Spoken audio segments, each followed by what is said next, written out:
The boutique hums, late afternoon, March 21st, 2025. Customers drift between racks, soft jazz curling through the air. Designer dresses catch the light, glowing under warm bulbs. I'm with Mrs. Jenkins, her gnarled hands tracing a cashmere shawl, debating gray or taupe. My phone buzzes on the counter. I glance down, expecting a delivery update. Instead, it's Ethan. His text slices through like a jagged blade. I'm done. Moving to Miami with Riley, my 22-year-old girlfriend. Took everything from the joint account. Haha. My hands don't shake. I fold the shawl, slow, deliberate, sliding it into silver tissue. Mrs. Jenkins murmurs about her granddaughter's birthday. I nod, voice steady, recommending the taupe. It's timeless. She smiles, oblivious. Only my eyes tighten, a faint crease at the edges, the sole crack in my mask. 15 years, wiped out in a text. He thinks I'll shatter, sob into the phone, beg him to stay. He's wrong. I ring her up, fingers tapping the register, calm as ever. The signs were there, months of them. Late shifts that stretched past midnight, his phone suddenly locked with a new passcode. That ridiculous cologne phase, like he was 25 again. I noticed, kept quiet. Watched him strut around, chest puffed, oblivious to the net closing in. He doesn't know I've been ready, doesn't know I've planned. Mrs. Jenkins shuffles out, shawl tucked under her arm. The door chimes, a soft ding against the jazz. I lock the register, turn to the next customer, a tall woman eyeing a leather jacket. That's a great pick, I say, smooth, guiding her to the mirror. My mind churns, replaying his words. Riley, that kid from his office party, all shrill giggles and cheap perfume, clinging to his arm like he's some prize. Took everything. Ha. The joint account, his grand theft, my little trap. He's gloating somewhere, probably sipping a beer, picturing me in tears, a wreck over his big escape. Let him.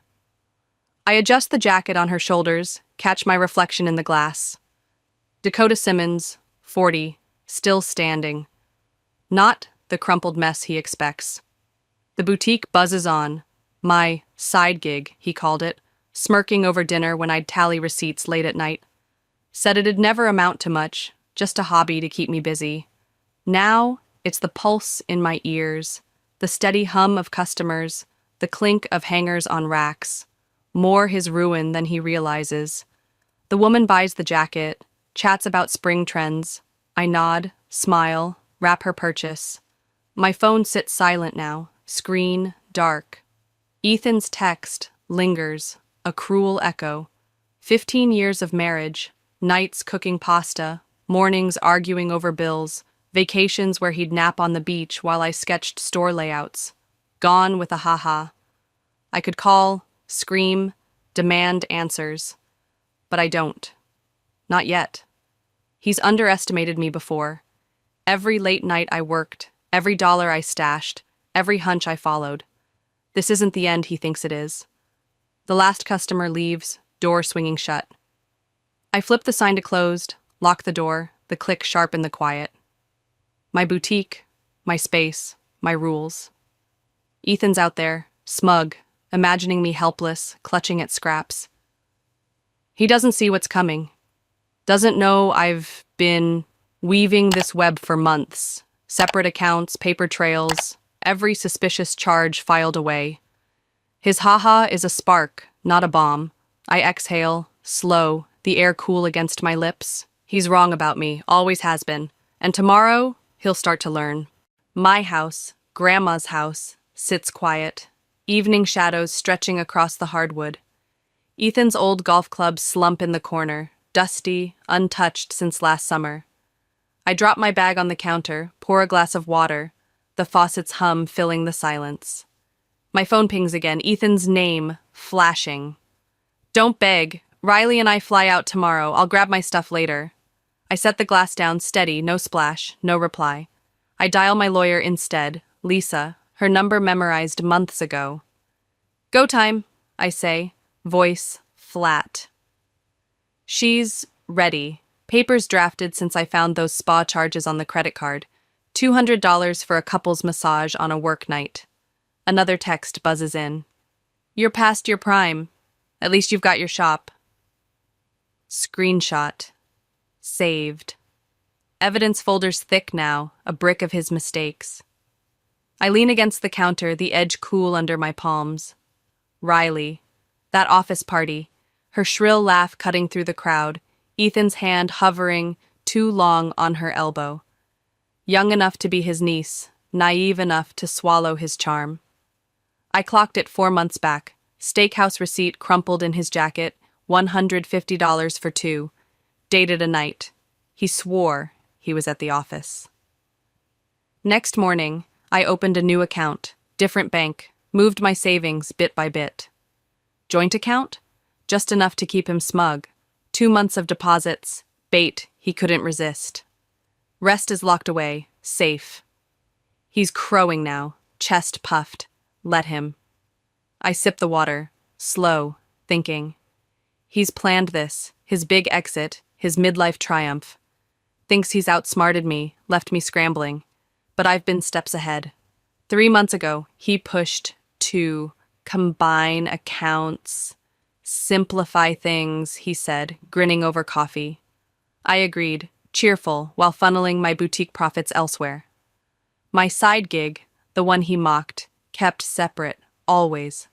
House too, grandma's gift, my name on the deed, despite his whining to add his.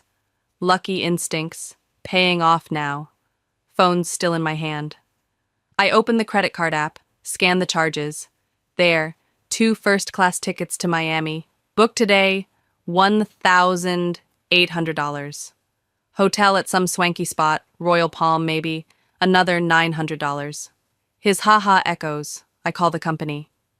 Mrs. Simmons speaking. Need to report fraud. Cancel a card. The rep's crisp, professional. Can you identify the charges? She asks. 2 tickets to Miami, hotel at the Royal Palm, booked today. My husband used the joint card after emptying our account. Texted me about it. I'll forward them. Her tone shifts, a smirk sneaking in. We'll cancel those, remove him as an authorized user, charges reversed. Done. His tickets, his hotel, gone by morning. I pace to the living room, sink into the couch. Evidence folders on the coffee table, bulging, receipts, texts, bank statements. Months of quiet watching, his late nights never matching his pay, gym obsession with new shirts too tight for his gut, that cologne he thought hid the stench of his lies. I knew, kept it close. He's out there, gloating, picturing me wrecked, begging him back. Instead, I'm here, calm, plotting. My boutique's profits, mine. My house, mine. His grand escape? A noose he's tying himself. Another buzz. I don't look. Probably more of his smug drivel. I flip through the wedding album instead, left on the shelf from some nostalgic night. Ethan then, thinner, brighter, before the gray crept in, before he chased youth like a dog after a car. Now, he's 47, softening, desperate, thinking Riley's his ticket back. I close it, dust puffing out. My lawyer's voice rings in my head. Papers are ready. I'll file tomorrow. Serve him in Miami? No rush, I'd said. Let him think he's won first. The glass is empty now. I set it in the sink, the clink sharp. He's underestimated me, always has.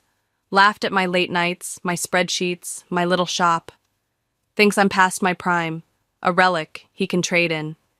He doesn't see the web I've spun, the trap he stumbled into. Tomorrow he'll wake to invalid tickets, a canceled room, Riley's pout.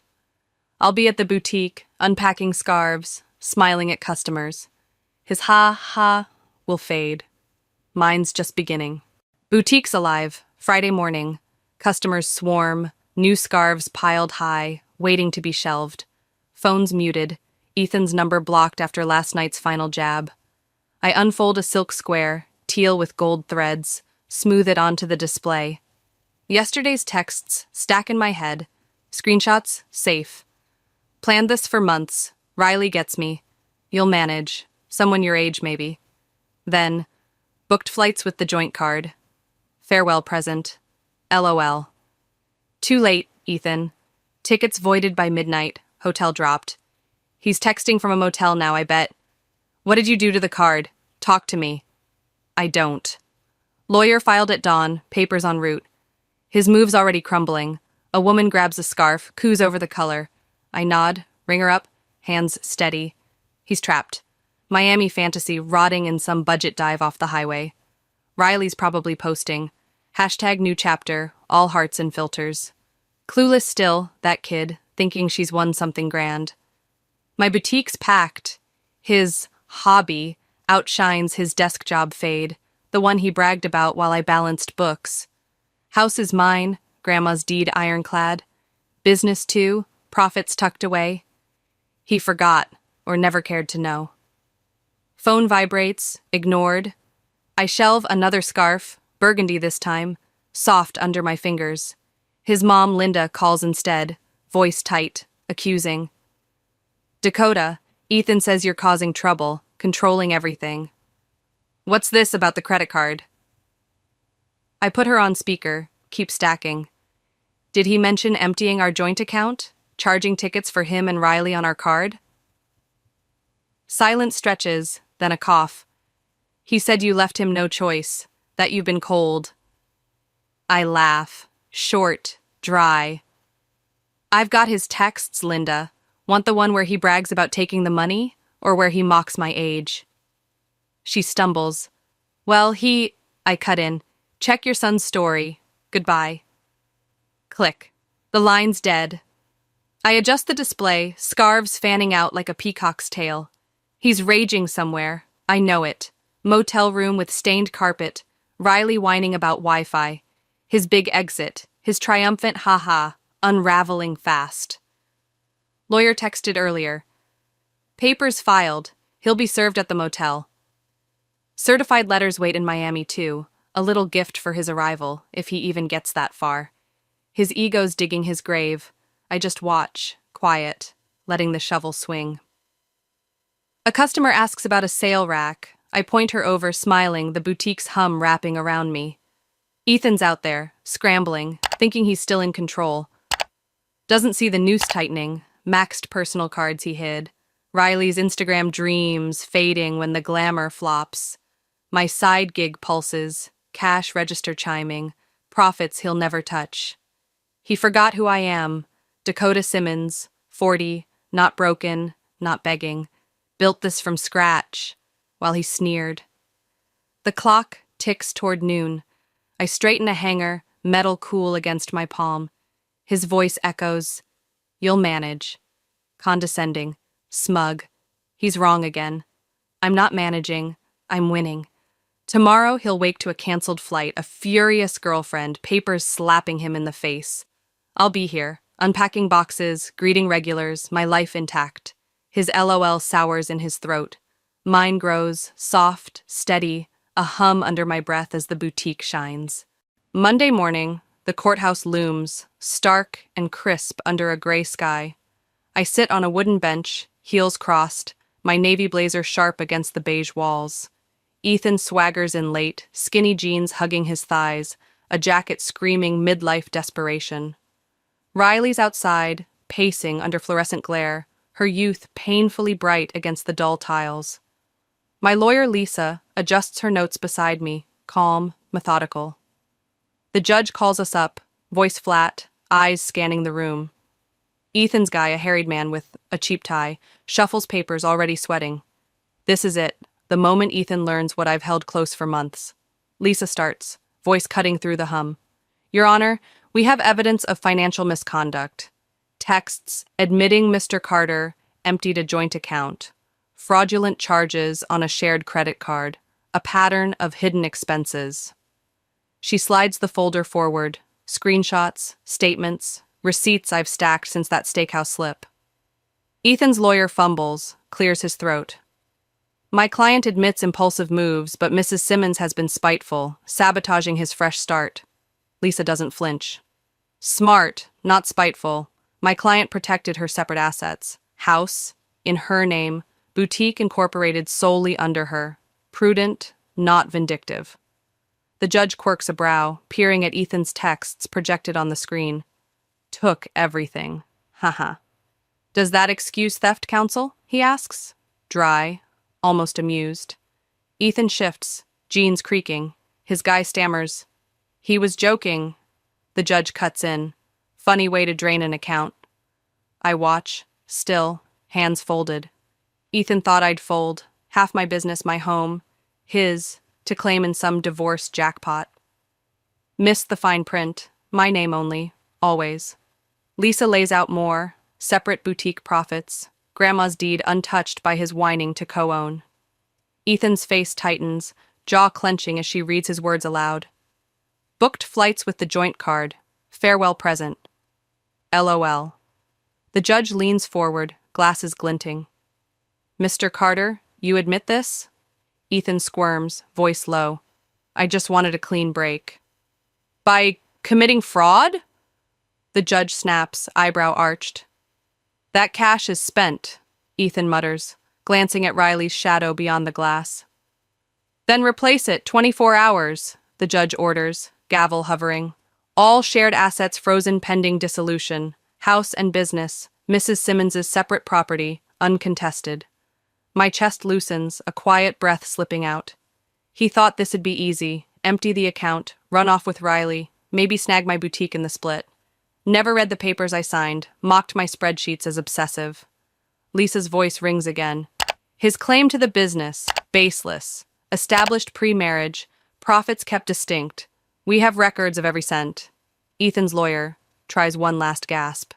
It grew during the marriage. He's entitled, Lisa interrupts, cool. Through moral support? Like these texts calling it her side gig? The judge skims my files, nods once.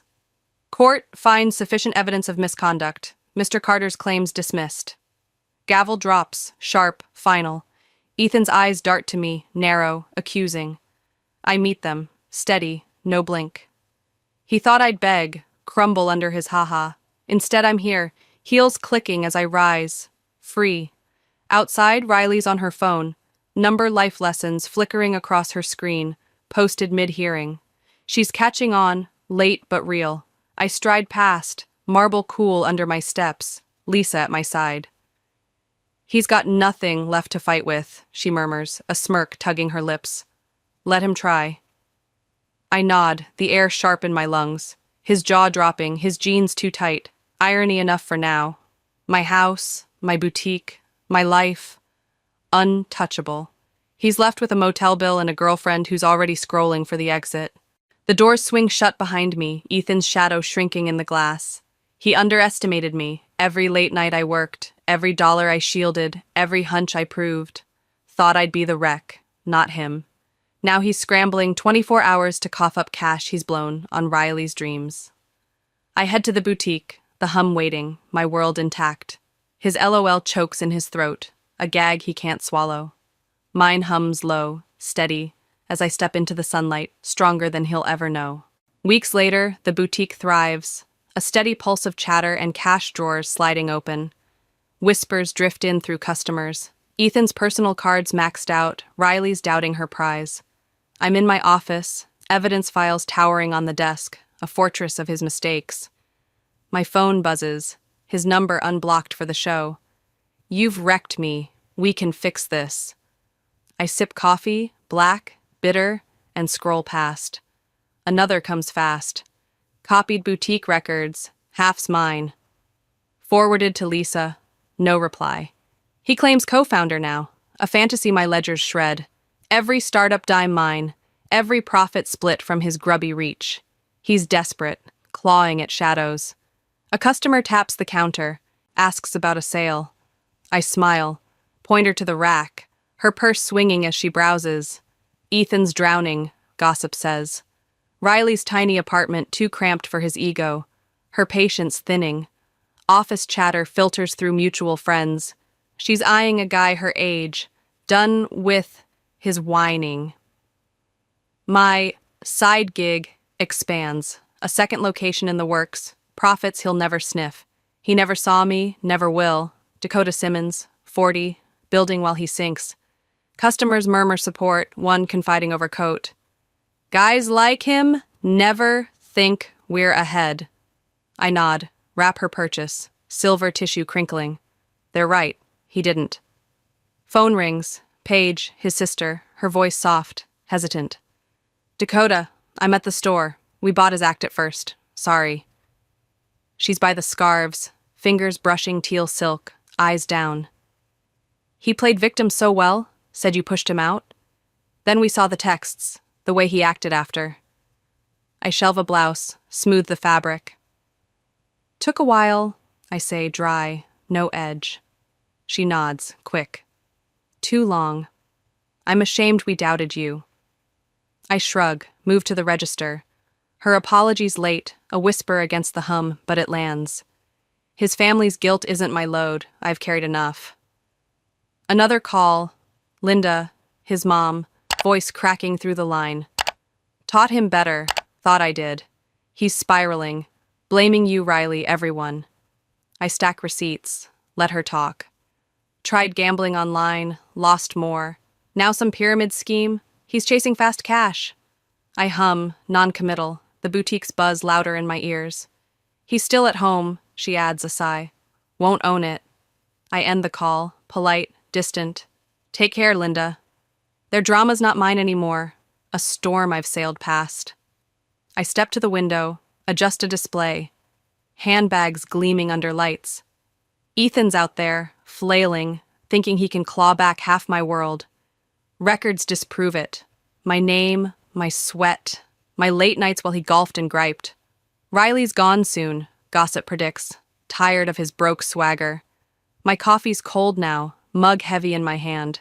He never saw the web, separate accounts, tracked charges, his own words caging him. Boutiques packed, a line forming, my hobby, his nightmare. The framed text hangs above my desk. Good luck with your shop. Next to it, my latest award, glass catching the light. He thought I'd fade, a relic he'd outrun. Instead, he's sinking. Motel to mom's basement. Riley's moving on, trending somewhere. I sip the last of the coffee, set the mug down, the clink sharp. His desperation digs deeper, a hole I don't need to touch. I'm here, steady, building. While he unravels, thread by thread, blind to the strength he mocked.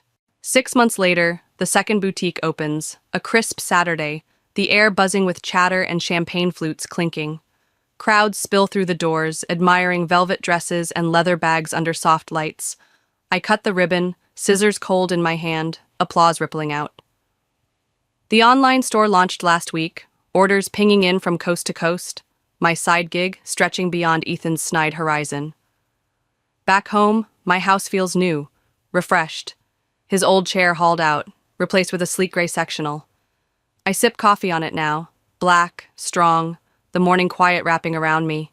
He's out there, fading, while I rise. Gossip trickles through mutual friends, a steady drip of Ethan's decline. Dating apps flop. Women his age swipe past a 47-year-old crashing at Linda's. Younger ones dodge the stench of his history, Riley's warnings echoing in their circles. HR flagged him at work, a formal slap for dating a subordinate, that promotion he chased slipping to some clean slate guy. I smile into my mug, the steam curling up. His updates filter like static, irrelevant, distant. Riley's posts vanish too, moving on, her last tag before silence. She's learning, shedding his weight. My boutique's in headlines now. Smart entrepreneur, not jilted wife. The narrative flipping as I'd always known it could. Lisa calls mid-morning, her voice bright through the line. He tried another petition, called that text a gag. Judge didn't laugh, tossed it out. I chuckle, soft, stacking inventory lists on my desk. Thought you'd enjoy that, she adds, a grin in her tone. He's got no ground left. I nod, though she can't see, the phone warm against my ear. Third location's in the works.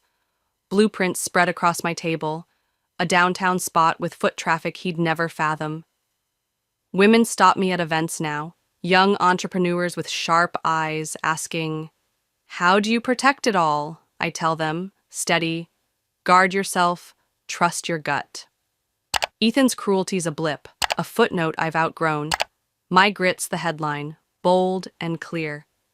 The boutique hums through the afternoon, customers browsing, my staff weaving between them. I adjust a display, sunglasses glinting on a stand, when Riley walks in, unexpected, her purse clutched tight. She shifts, awkward, then speaks, voice low. "Dakota, you showed me something. I bought his lies, thought you were the cold one. Then he pulled the same crap on me when the money dried up." I straighten a lens, listening, my hands still. He wanted my place as a pit stop, griped about the closet, pushed me for a loan. I saw it then. His dreams were just escapes. I laugh, short, dry. "Let me guess. Big plans? No cash?" She nods quick. "Always once the investments hit." I'm done with that now. She's growing, late but real, while he's not. I pour a glass of water after she leaves, the faucet's hum steadying me. Ethan tossed it all, 15 years, a life he could have kept, chasing a kid and a fantasy. I built higher brick by brick. My boutique's a shield he couldn't pierce. His prime's fading, a ghost in Linda's basement, while mine sharpens, edges gleaming. The online store pings again. Another sale, another step. He mocked my late nights, my hobby, blind to the empire rising. Now it's 2 stores, soon 3, profits he'll never touch. Sun dips low, casting gold through the windows. I lock up, the click sharp, my reflection steady in the glass. He thought I'd wither, a relic he'd outrun. Instead, I'm here, thriving, while he flails, apps and reprimands his new legacy. My coffee's cold now, mug heavy as I set it down. His loss isn't my burden, it's my launch, a spark I've fanned into flame. I head home, blueprints under my arm, stronger than he'll ever grasp. 2 years on, I stand at a women's business conference, stage lights warm on my face, a mic clipped to my blazer. 5 boutiques now, a chain from that side gig, Ethan mocked, each one humming with life. The crowd leans in, 200 faces, some young, some seasoned, waiting for my words. I speak, calm, clear. Protection's not paranoia, it's power. Keep your assets tight, your instincts sharper. A woman in the Q&A raises her hand, voice tentative. "My husband says I'm paranoid. That marriage means sharing everything." I smile, faint, knowing. Mine said the same, right up till he tried claiming half my business in the divorce. Laughter ripples, soft, understanding. My stories evolved, cautionary tale to inspiration, a arc I carved myself. Back home, my office glows, evening settling in. The framed text hangs above my desk. "Good luck with your shop." Below it, a sign. "Success is revenge," etched in steel, next to awards stacking up, 5 years of proof. Ethan's faded, a shadow in scraps of news. Mutual friends say he's in a garage flat now, a step up from Linda's but bleak. Downsized job after his company cut his role. Dating profile stale, with young at heart. And a photo from a decade back. Lisa texts, mid-conference break. Filed another petition to revisit the settlement. Judge dismissed it, hit him with court costs. Thought you'd enjoy that. I do. A quiet hum under my breath as I sip tea, the mug warm in my hands. The 5th anniversary hits, my original boutique transformed, flagship of an empire, packed with employees and loyal customers. I address them, voice steady, thanking their hustle, their trust. Linda slips in late, uninvited, her designer dress, one she bought here, smooth under her hands. She waits till the crowd thins, approaches, eyes soft. "Saw Ethan yesterday," she says, smoothing the fabric. "Still talking his glory days, the life he could have had. Doesn't see he didn't lose it in the divorce. He threw it away." I nod, arranging a display, letting her words settle. "You taught us, Dakota. me, Paige, about enabling his mess, excusing his cruelty. He's at home, blaming everyone, but we're done defending. Her voice cracks, faint. That's your legacy to us. I pour water after she leaves, the pitcher cool against my palm. He aimed to shrink me, trade me for Riley, take half my world. Instead, he sparked this. 5 stores, 30 staff, headlines calling me a trailblazer. Young women seek me out now, asking how to shield their dreams. I tell them, prep like it's war. Trust what you feel. Ethan's text, his haha, meant to end me, launched me instead.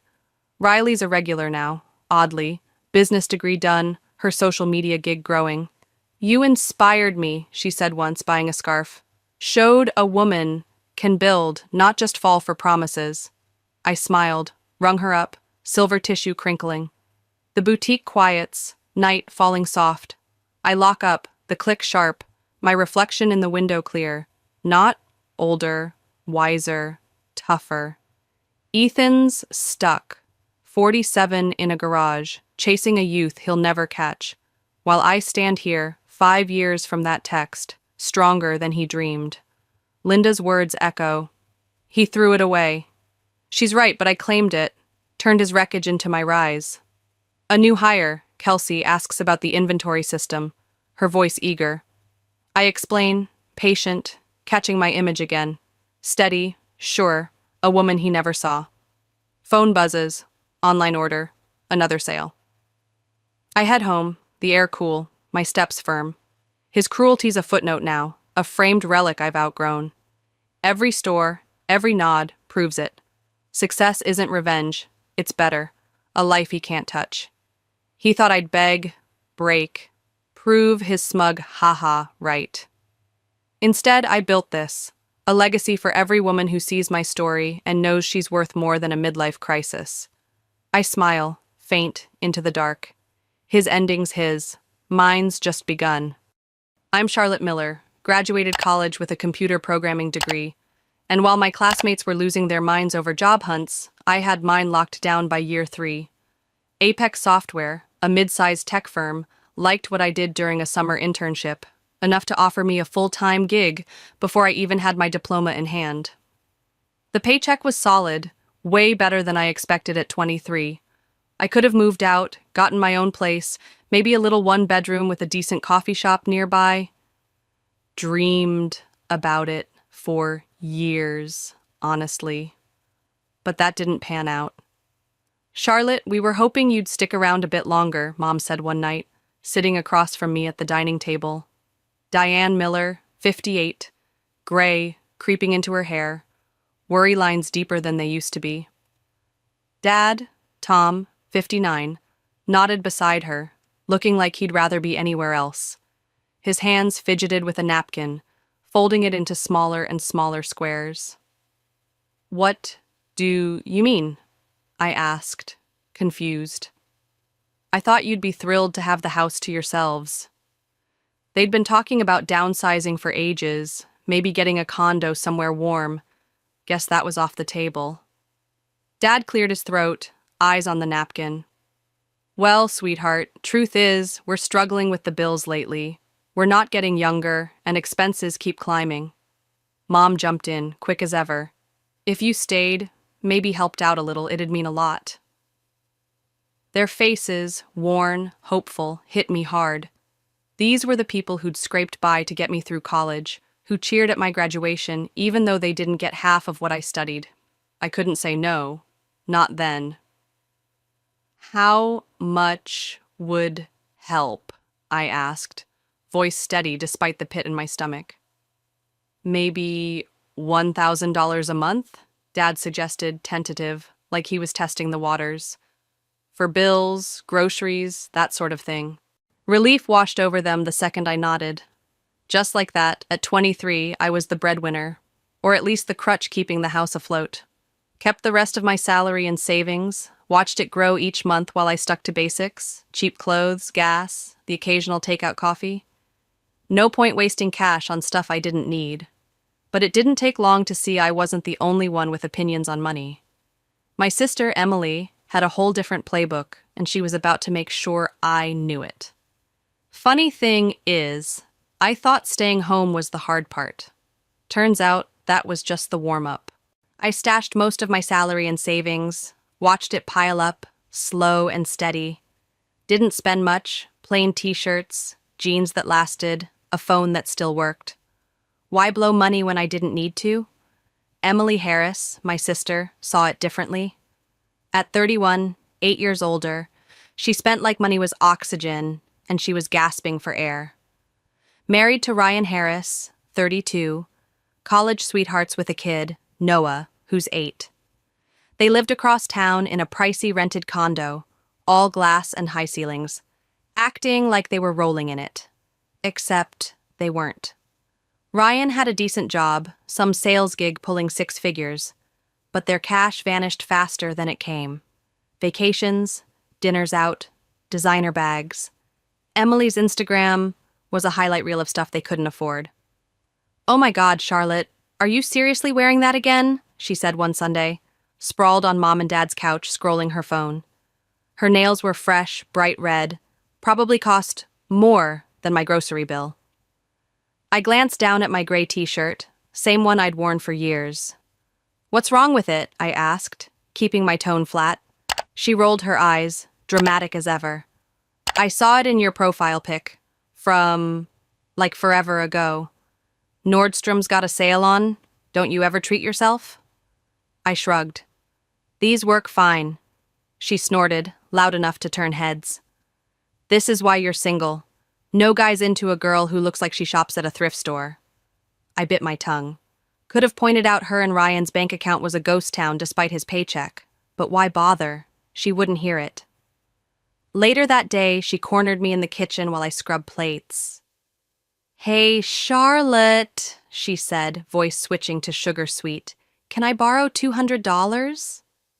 There's this handbag I've been dying for, and I'm a little short." Her eyes sparkled like she'd already won. I sighed, dried my hands on a towel. "Sure.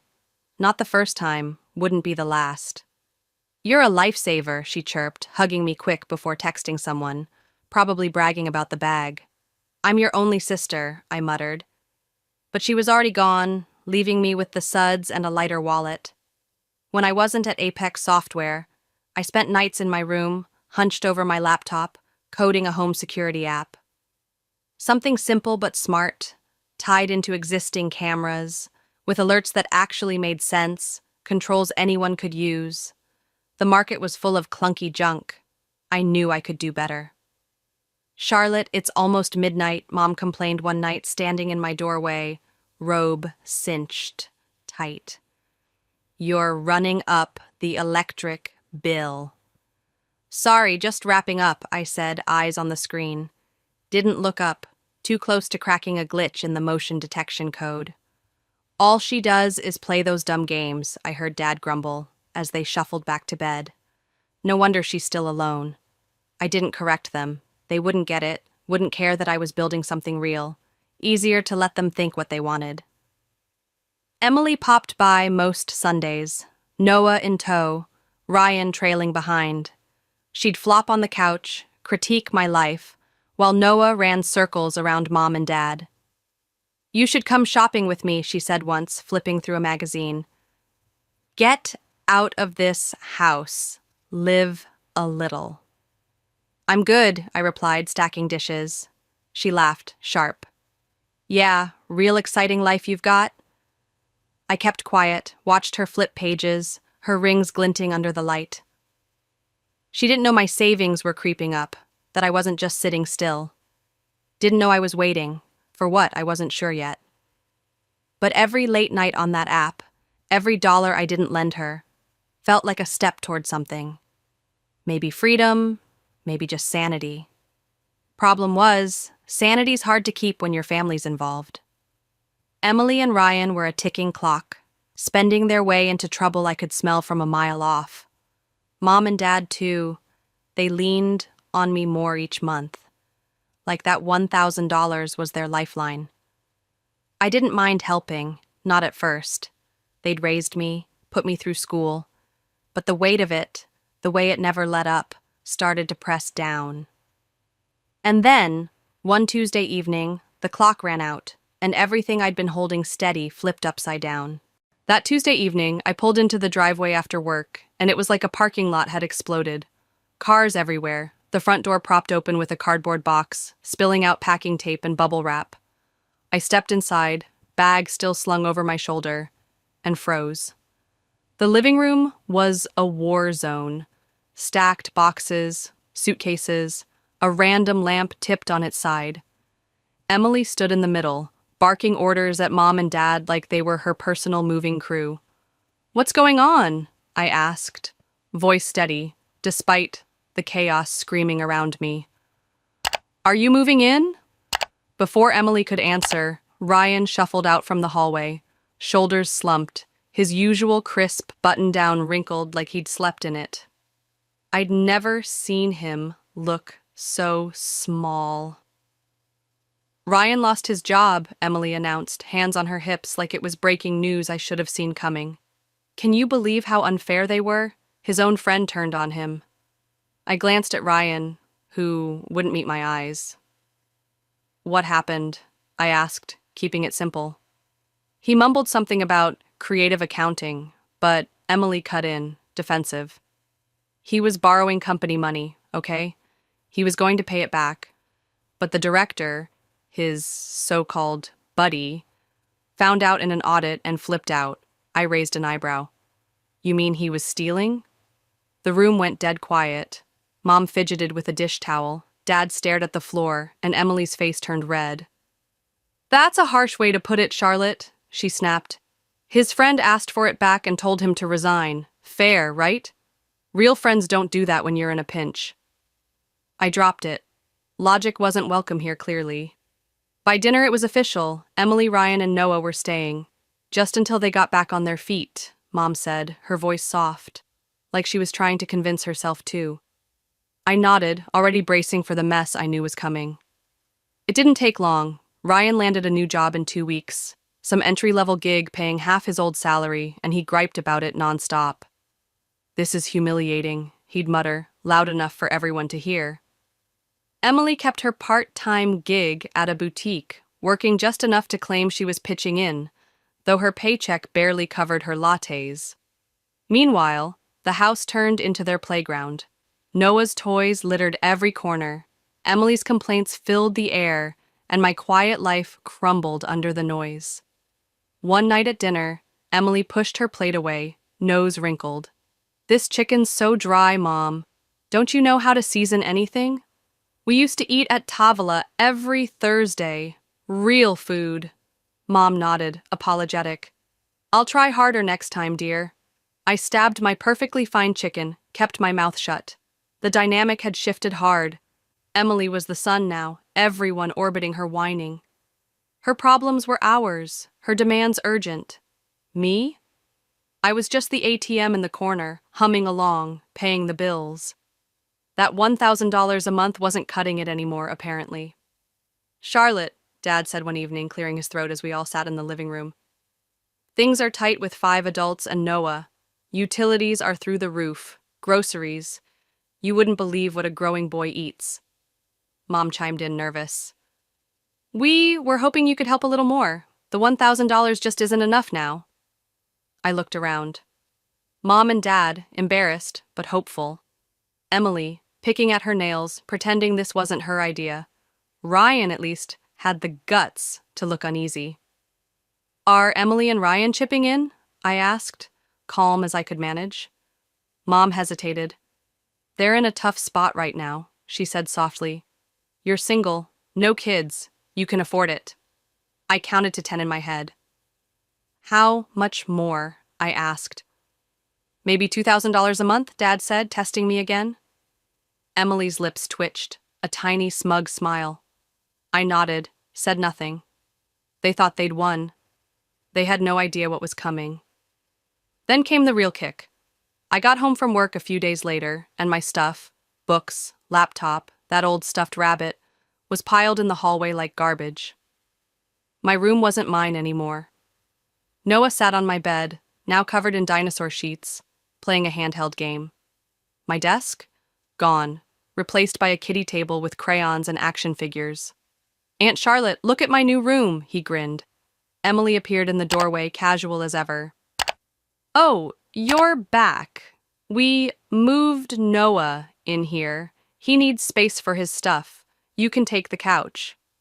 I stared at her, then Mom, who wrung her hands. You moved me out without asking? I said, voice low. Ethan needed it, Emily shrugged. And I got his old room for my clothes, barely fit in ours. Something snapped, but I held it in, quiet as always. Those late nights on my app weren't for nothing. I'd finished it. Smart alerts, clean interface, better than anything out there. Showed it to my boss, Mark, one afternoon in his office. His eyes lit up as I demoed it, walking him through how it flagged humans over squirrels, sent custom notifications, all with a tap. Charlotte, this is incredible, he said, leaning back in his chair. You built this yourself? I nodded, kept the pride off my face. Been tinkering with it for months. He studied me, like he was seeing me for the first time. This could shake up home security. We'd own the market. I'll offer you $500,000 for full ownership, plus a cut of sales. Deal? My heart slammed against my ribs. $500,000, plus royalties. More than I'd ever pictured. Sounds fair, I said, cool as if I haggled six-figure deals daily. We shook hands, and I walked out, head spinning, already planning. I didn't tell anyone.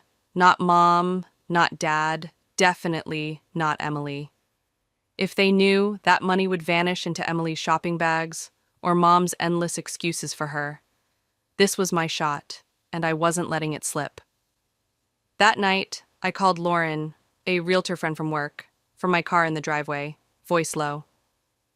I need a place of my own, close to Apex, ready to move in fast. Can you help? Absolutely, she said. I've got a few spots in mind. Let's meet tomorrow after work. I hung up, slipped inside, acted like nothing was up. Next day, Lauren showed me a one-bedroom on the top floor of a sleek complex 10 minutes from the office. Bright, modern, a small balcony with a view. Perfect. I bought it outright with part of the $500,000, signed the papers that afternoon. Mine, no one else's. Back home, things were brewing. Mom, Dad, and Emily kept trading weird looks at dinner, like they were in on something. Ryan stayed quiet, cutting Noah's meat, avoiding the tension. I ignored it, focused on my next steps, furniture, movers, freedom. Then, 2 days later, I walked in from work, and there it was, my stuff dumped in the hallway, a bigger pile now, like they'd raided the house for anything with my name on it. I stormed to my room, or what used to be mine. Noah grinned from my old bed. Aunt Charlotte, isn't my new room cool? Emily leaned in the doorway, smug. We moved him in. He needs the space. You're on the couch. Mom hovered behind her, nervous. We figured you're barely here, always working or on that computer, she said. And Emily's using Noah's old room for her clothes. Hers and Ryan's is too cramped. I stared at them, rage bubbling under my skin. My room, the one I'd had since I was a kid, the one I was paying $2,000 a month to keep this house running, gone. For Noah's toys and Emily's wardrobe. You didn't even ask, I said, voice deadly calm. Emily shrugged. We knew you'd freak out. It's done. Mom twisted her hands. We can figure something out if you're upset. I looked at Emily's designer jacket, the pile of my life in the hall, and something broke loose. But instead of yelling, I shrugged back. You know what? Fine. I won't need the couch. I'll sleep in my own apartment. Emily laughed, sharp. Right. Your imaginary apartment. Give it up, Charlotte. I bought it last week, I said, turning away. Was gonna tell you this weekend, but you made it easy. They gaped at me, stunned. You bought an apartment? Mom asked, voice faint. With what money? Doesn't matter, I said, heading downstairs. What matters is I'm out today. I grabbed my phone, called a moving company, 7 a.m. slot, tomorrow morning. Then I rang Mark, Took the day off. My family hovered, watching like I'd lost it. Charlotte, you can't be serious, Dad said, stepping in from the garage. I'm dead serious, I replied, ending the mover call. They're here at 7. Everything's packed. Mom's eyes welled up. If it's the room, we can fix it. Noah can share with us. It's not the room, I cut in, sharp now. It's respect, boundaries, and me paying $2,000 a month to be treated like I don't count. Emily piped up, quieter than usual. Wait, you actually bought a place? How? You're just a junior coder. I didn't answer, just started boxing what was left in the hall. Next morning, 7 a.m. sharp, the movers rolled up. I pointed them to the pile, watched them haul it out, box after box, my old life disappearing. Mom cried, Dad paced, Emily glared. Where's this place? Dad asked finally. Near work, I said vague. How much? Emily demanded. How'd you pay for it? I turned, faced them all. Mom hurt, Emily pissed, Ryan awkward. That's not your business, I said. We're family, Mom pleaded. It should be. Family goes both ways, I shot back, and it's only gone one way here for too long. Emily crossed her arms. So you're abandoning us? I grabbed my purse, nodded to the mover. I'm done being the ATM, that's all. He signaled. Everything was loaded. Ready? He asked. Yeah, I said, walking out, a weight lifting with every step. The movers dropped the last box in my new apartment, and I shut the door behind them, locking it with a click that felt final. 10 minutes from Apex Software, top floor, sunlight spilling through big windows onto hardwood I owned outright. No more cramped hallway piles, no more Emily's voice echoing through the house. I spent the next few days unpacking, arranging furniture deliveries, a simple couch, a bed with clean lines, a desk for my laptop. Kept my phone off most of the time, dodging the flood of calls and texts I knew were piling up from Mom, Emily, probably even Dad. Freedom hit different, good different, like I could breathe without someone leaning on me.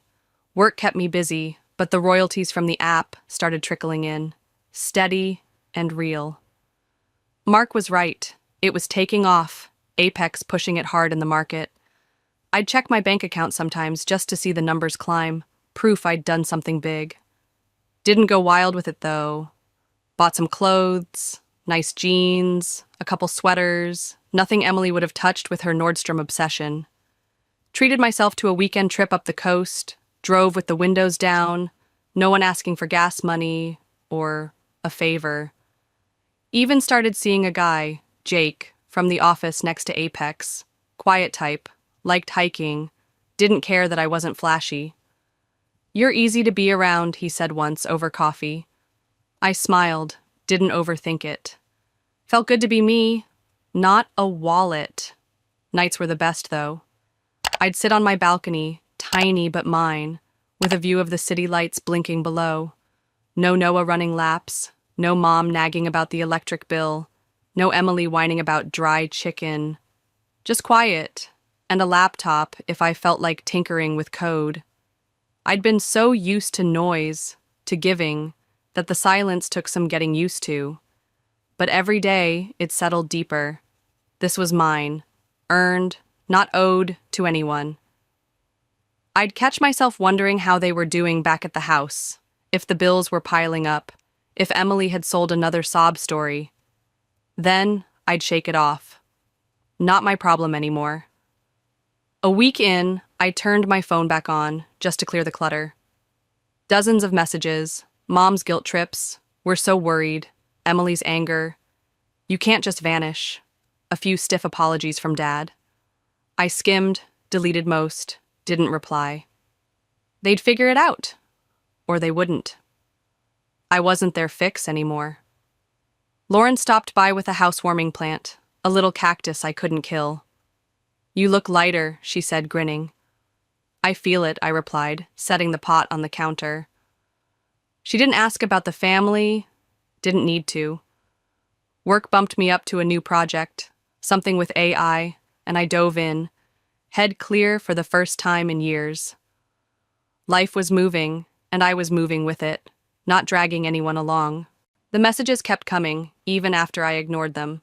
Moms turned pleading, "Please call, we miss you," while Emily swung between rage and fake sweetness. "You're so selfish." Then, "Hey sis, let's talk." Dads were short, awkward. "Hope you're okay." Through a mutual friend, I heard they were still crammed in the house, still broke, now griping about my abandonment. Ryan's paycheck barely dented their mess.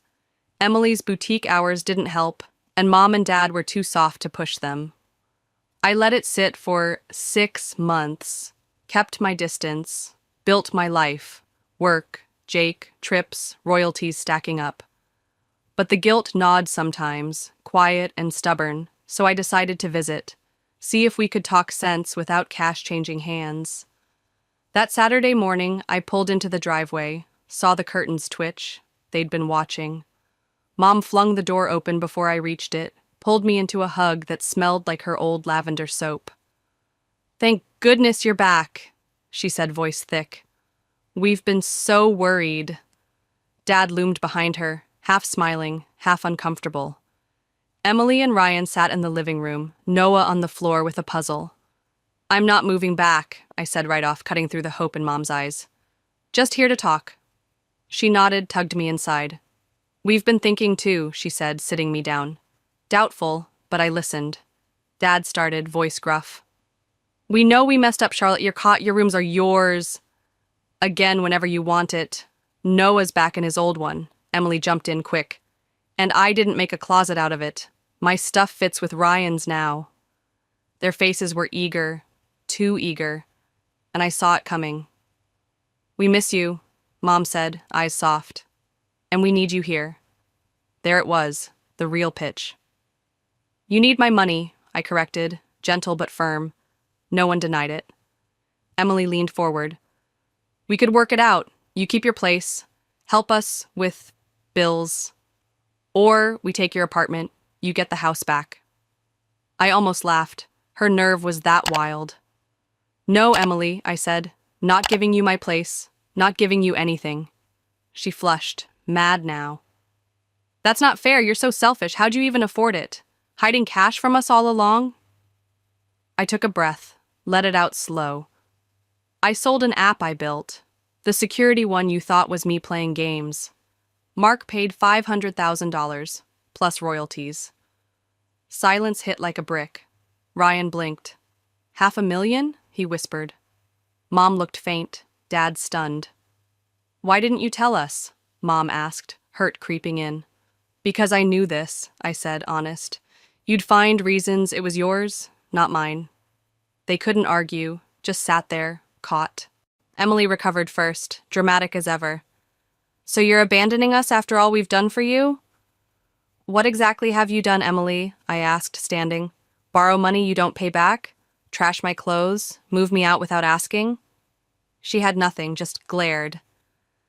"I'll always be your daughter, your sister," I said, looking at them. Mom teary, Dad quiet, Emily fuming, Ryan useless. "But I'm not your bank anymore." I walked out, their voices trailing, ungrateful, heartless, selfish. Didn't sting this time, just faded as I drove away. 6 months since then, and I haven't gone back. They call, text, always with a money ask wrapped in family talk. Friends say they're still together, still complaining. Bills, Ryan's job, me. I'm thriving, though. Work's pushing me up, royalties keep coming. Jake and I hike most weekends. Bought a jacket last week, warm, practical, nothing Emily'd wear. Sometimes I wonder if I did right, cutting them off cold. Then I remember the $2,000, my room gone, their hands always out, never grateful. They didn't see me, just what I could give. Walking away wasn't selfish, wasn't spite. It was survival, pure and simple. Now I sit on my balcony, city humming below, coffee in hand.